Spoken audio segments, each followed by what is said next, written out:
Hello बच्चों, आज हम मैग्नेटिज्म एंड मैटर का बहुत इंपॉर्टेंट टॉपिक करने जा रहे हैं। ये डेरिवेशन है जो मैंने ऑलरेडी व्हाइट बोर्ड पर लिख रखा है, बस आपको इसको समझना है।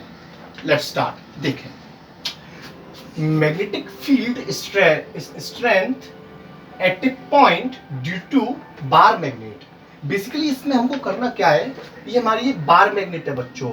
ये इसका साउथ पोल है और ये इसका नॉर्थ पोल है और ये इसका सेंटर है।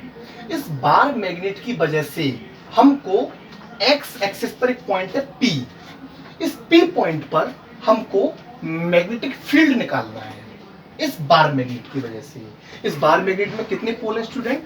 2, south pole, north pole. South pole की वजह से भी P पॉइंट पर मैग्नेटिक फील्ड बन रहा होगा और नॉर्थ पोल की वजह से भी यहाँ पर मैग्नेटिक फील्ड बन रहा होगा।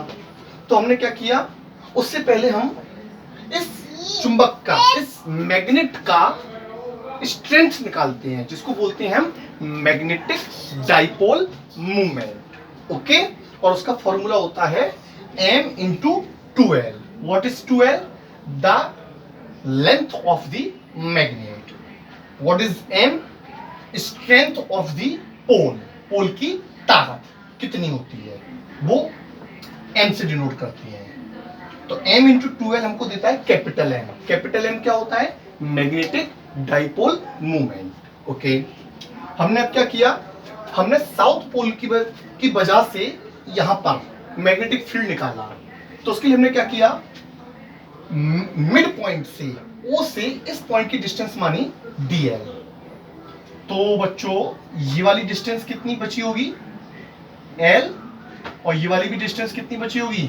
l। मिड पॉइंट है ना, तो यहां से यहां तक की डिस्टेंस कितनी होगी? मिड पॉइंट से यहां की डिस्टेंस है d और ये डिस्टेंस है l।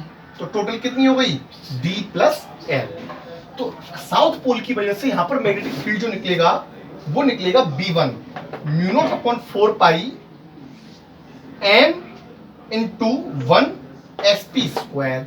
अब ये क्या है ये आपको समझना है बस। अगर आप ये समझ गए तो पूरा डेरिवेशन अच्छे से समझ जाएंगे। ओके, देखें, मैग्नेटिक फील्ड का जो फॉर्मूला होता है वो होता है म्यू नॉट अपॉन 4 पाई m1 m2 upon r square. Okay बच्चों, यहां पर m1 कितना है? m, तो m लिखा और P पॉइंट पर टेस्ट चार्ज रखा हुआ है बच्चों, जहां पर हमको मैग्नेटिक फील्ड निकालना है और टेस्ट चार्ज की वैल्यू होती है 1। इसलिए हमने m2 कितना लिया? 1 sp का स्क्वायर जो कि r स्क्वायर है। ओके, अब इसकी वजह से, नॉर्थ पोल की वजह से यहाँ पे हमको डिस्टेंस मैग्नेटिक फील्ड निकालना है। ठीक है, देखें यहां से यहां तक की डिस्टेंस कितनी है? d। यहां से यहां तक की कितनी है? l। तो ये कितनी बची? d minus l। इसमें से इसको माइनस कर दो तो यही तो बचा। तो इसलिए हमने लिखा, अच्छा इसको आगे देखें, म्यू नॉट अपॉन 4 पाई m इंटू 1 sp कितना है? यहां से यहां तक की डिस्टेंस कितनी है? d प्लस l का होल स्क्वायर। ओके स्टूडेंट, ऐसे हमने B2 निकाला, म्यू नॉट अपॉन 4 पाई m इंटू 1, m इसकी स्ट्रेंथ और 1 इसकी वैल्यू, np का स्क्वायर। np कितना है? d माइनस l का होल स्क्वायर। अब मेरे को बताओ स्टूडेंट, किसकी वजह से मैग्नेटिक फील्ड ज्यादा बन रहा होगा? नॉर्थ पोल की वजह से, साउथ पोल की वजह से? नॉर्थ पोल की वजह से। क्यों? तो नॉर्थ पोल इस P पॉइंट के ज्यादा पास है और जब पास ज्यादा होगा डिस्टेंस कम होगी, डिस्टेंस कम होगी तो मैग्नेटिक फील्ड ज्यादा बनेगा, इनवर्सली प्रोपोर्शनल है। ठीक है बच्चों, तो हमने क्या किया, यहाँ पर नेट मैग्नेटिक फील्ड निकालने के लिए हमने बड़े में से छोटे को माइनस कर दिया। Simple, B2 minus B1। B2 की वैल्यू लिखी, B1 की वैल्यू लिखी, दोनों का एलसीएम, इन दोनों में क्या कॉमन है? म्यू नॉट अपॉन 4 पाई और m, इसको बाहर लिख लिया, अंदर ये रह गया 1 अपॉन dl माइनस का whole square, 1 upon d plus l का होल स्क्वायर। यहाँ पर जो एलसीएम आएगा, एलसीएम याद रखिएगा, देखें ध्यान से, a माइनस b का होल स्क्वायर और a प्लस b का होल स्क्वायर। इसका जो एलसीएम आता है वो आता है a square minus b square का होल स्क्वायर। यही फॉर्मूला हमने यहाँ पे अप्लाई किया है। देखें, a माइनस b का whole square, a plus b का होल स्क्वायर, एलसीएम आएगा a square plus b square, a square plus b square का होल स्क्वायर। आगे सॉल्व किया, म्यू नॉट अपॉन 4 पाई। ठीक है, अब इसको जब हम सॉल्व करेंगे खोल के तो यहाँ पर जो बचेगा वो बचेगा 4mdl। ओके बच्चों, ये आप सॉल्व कर सकते हैं। a plus B whole whole स्क्वायर क्या होता है, a square plus B square plus 2ab। Okay, अब हमने क्या किया, जब हमने सॉल्व किया तो हमारा फाइनल ये इक्वेशन बचा। क्यों, क्योंकि 4 से, चलिए हमने क्या किया, इसको हमने लिख लिया किस तरीके से, 4 को मैं लिख सकता हूं 2 इंटू 2 लिख सकता हूं ना बच्चों। तो जब मैं इसको ऐसे लिखूंगा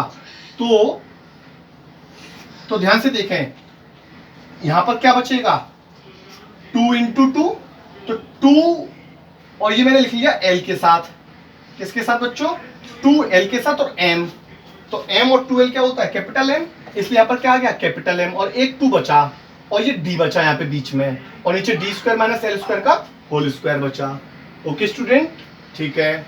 नाउ अब मैं ये मान के चलता हूं कि ये जो l स्क्वायर है ना बच्चों, ये d के मुकाबले काफी कम है, इसकी वैल्यू, मतलब ये जो वैल्यू है इस वैल्यू के मुकाबले काफी कम है, तो मैं क्या कर सकता हूं, इसको नेग्लेक्ट कर देता हूं।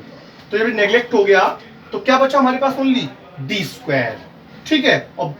और ये क्या है, डी, ओनली डी स्क्वायर है, तो पावर क्या हो गई, 4, कितनी पावर हो गई, 4, तो नीचे पावर कितनी है, 4, और ऊपर एक डी बचा हुआ है, ये वाला डी, जो आपको दिख रहा है नहीं दिख रहा है, चलिए मैं अच्छे से लिख देता हूं, यहां पर ये ऐसे लिखा जाएगा, 2 into 2 into M into D into M, तो एक डी से एक डी कट जाएगा, ठीक है बच्चों, याद रखिएगा।